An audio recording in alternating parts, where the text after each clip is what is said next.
apa kabar? Saatnya Anda menyimak berita Jawa Tengah bersama saya, Rizka Dior. Sejumlah berita pilihan akan kami sajikan untuk Anda. Dan berikut 3 berita utama hari ini. Terseret arus laut, seorang pemancing di Rembang tewas. Geram jalan rusak menahun, warga desa Waringin Putih, Kabupaten Semarang pasang spanduk protes di jalan. Bupati Pati Sudewo kembali diperiksa KPK.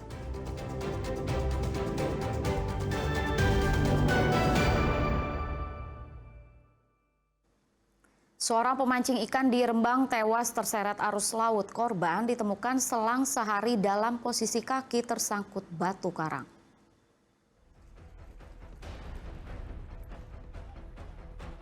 Nur Rahman Ramadan dilaporkan meninggal saat memancing di pesisir pantai utara Desa Leran, Kecamatan Sluke, Rembang. Tepatnya antara Pulau Putri dan dermaga pembangkit listrik tenaga uap PLTU Sluke, Minggu sore. Tangis keluarga mengiring jenazah warga Desa Soditan, Kecamatan Lasem, Rembang itu saat dibawa masuk ke ambulans. Diduga pemuda 21 tahun itu terbawa arus karena ia memancing dengan cara memasuk sedalam 1 meter lebih. Kuatnya pusaran arus laut membuat ia terjatuh dan tenggelam. Rekan korban yang mencoba menolong pun gagal. Setelah pencarian selama 1 hari 1 malam, jenazah korban baru bisa ditemukan di antara batu karang. Di tepian, di batu-batu tempat dia mancing, dekat, paling jarak 2 meter, 3 meter. Yang menemukan pertama kali siapa? Yang menemukan tim selam dari Labuan. Tim selam dari Labuan? Iya, dari warga. Jadi warga selam yang pakai alat manual. Dan dibantu oleh tim Basarnas dan BPBD dan masyarakat yang lain ikut mencari di sekitar. Posisinya ketika ditemukan kayak gimana Pak tadi Pak? Posisinya terjepit, kakinya mau meronta berusaha naik ke atas, dia tidak bisa karena kakinya terjepit oleh bebatuan. Lokasi memancing korban memang dikenal sebagai tempat favorit para pemancing lintas provinsi karena ikannya banyak dengan ukuran besar-besar. Tak jarang para pemancing datang dari berbagai daerah di Jawa Tengah dan Jawa Timur. Ada jeti sehingga mungkin di situ banyak ikan. Karena itu kan berbatuan sehingga untuk memancing itu datangnya dari tidak hanya orang lokal saja, dari Blora, Jepara, Pati, bahkan dari Rembang sendiri, kadang dari Jatirogo juga ada yang sering mancing. Ramainya Pak hari apa? Itu di malam Minggu sama malam Senin. Atau di saat hiburan, Mas, di saat hiburan. Setelah dibawa ke Puskesmas Luke dan dipastikan tidak ada tanda-tanda kekerasan, jenazah korban diserahkan kepada keluarga untuk dimakamkan. Arif Nur melaporkan dari Rembang.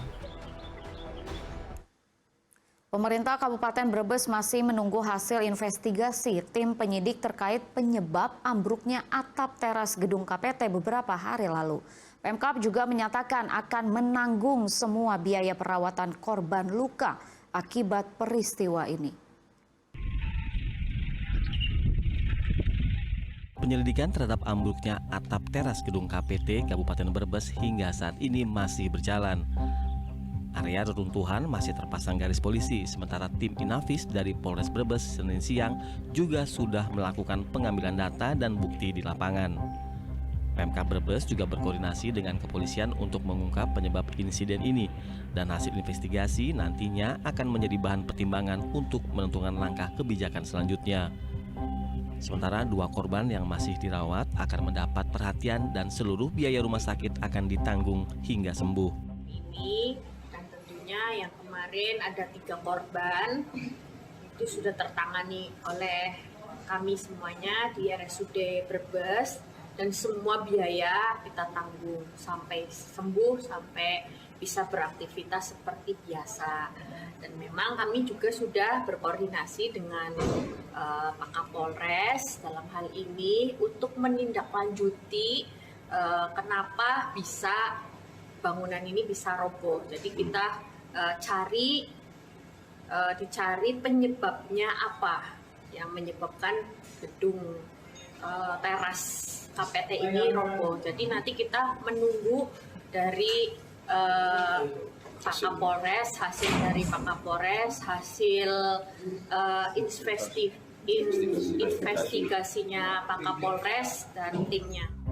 Atap teras kantor pemerintahan terpadu Brebes ambruk pada Minggu siang kemarin. Insiden ini terjadi saat diadakannya perlombaan pushbike dan lomba layang-layang. Ambruknya atap teras ini mengakibatkan 2 pekerja yang tengah melakukan perbaikan atap tertimpa reruntuhan. Proses evakuasi korban oleh petugas pemadam kebakaran dilakukan selama 1 jam.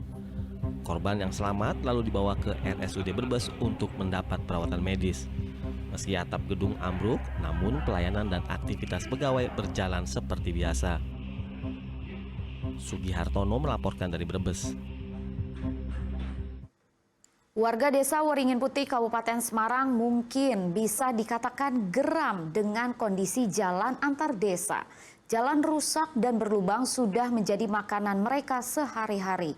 Meski sudah memasang spanduk protes, jalan itu belum juga diperbaiki oleh pemerintah daerah.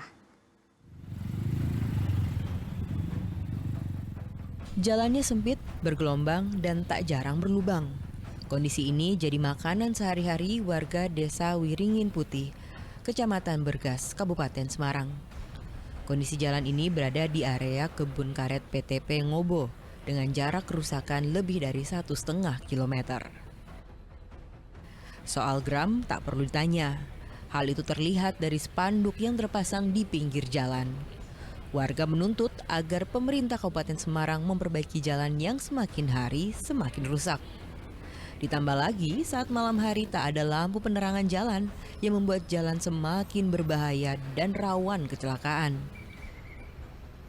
Aku seminggu 3 kali. Terus Pak, lubangnya banyak apa gimana? Banyak. Kalau pengendara mengganggu nggak Pak?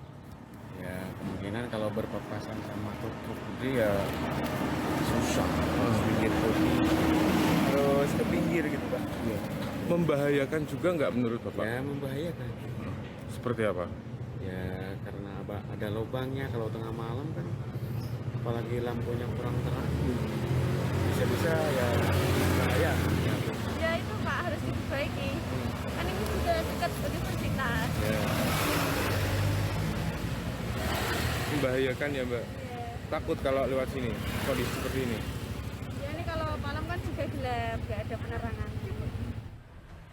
Diduga pemicu rusaknya jalan karena tingginya hilir mudik kendaraan berat yang kerap melintas di wilayah ini. Yulianto melaporkan dari Kabupaten Semarang.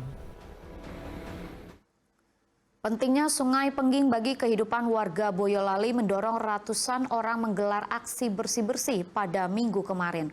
Kegiatan itu untuk menjamin keberlangsungan irigasi yang mengairi ribuan hektar sawah. Akhir pekan lalu, ratusan relawan dari PMI, TNI Polri, komunitas peduli sungai dan masyarakat, serta pelajar turun ke aliran Sungai Pengging di Kecamatan Banyudono, Boyolali. Mereka membersihkan sungai dari sampah rumah tangga hingga batang kayu yang dapat menghambat aliran air. Komunitas peduli Sungai Pengging mendorong masyarakat untuk sadar akan pentingnya keberadaan sungai sebagai sumber irigasi untuk masyarakat dan ribuan hektare sawah di Pengging dan sekitarnya. Salah satu tindakan yang dilakukan dengan tidak membuang sampah ke sungai.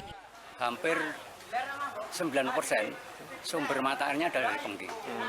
Nah, terkhusus yang di wilayah sekitar Pengging itu mungkin sekitar separuhnya dari 1.500 hektar, taruhlah minimal 500 hektar. Itu bergantung dari air yang ada di wilayah Pengging. Nah, oleh karena itu kami mengajak kepada pegiat pecinta lingkungan sungai untuk benar-benar menjaga.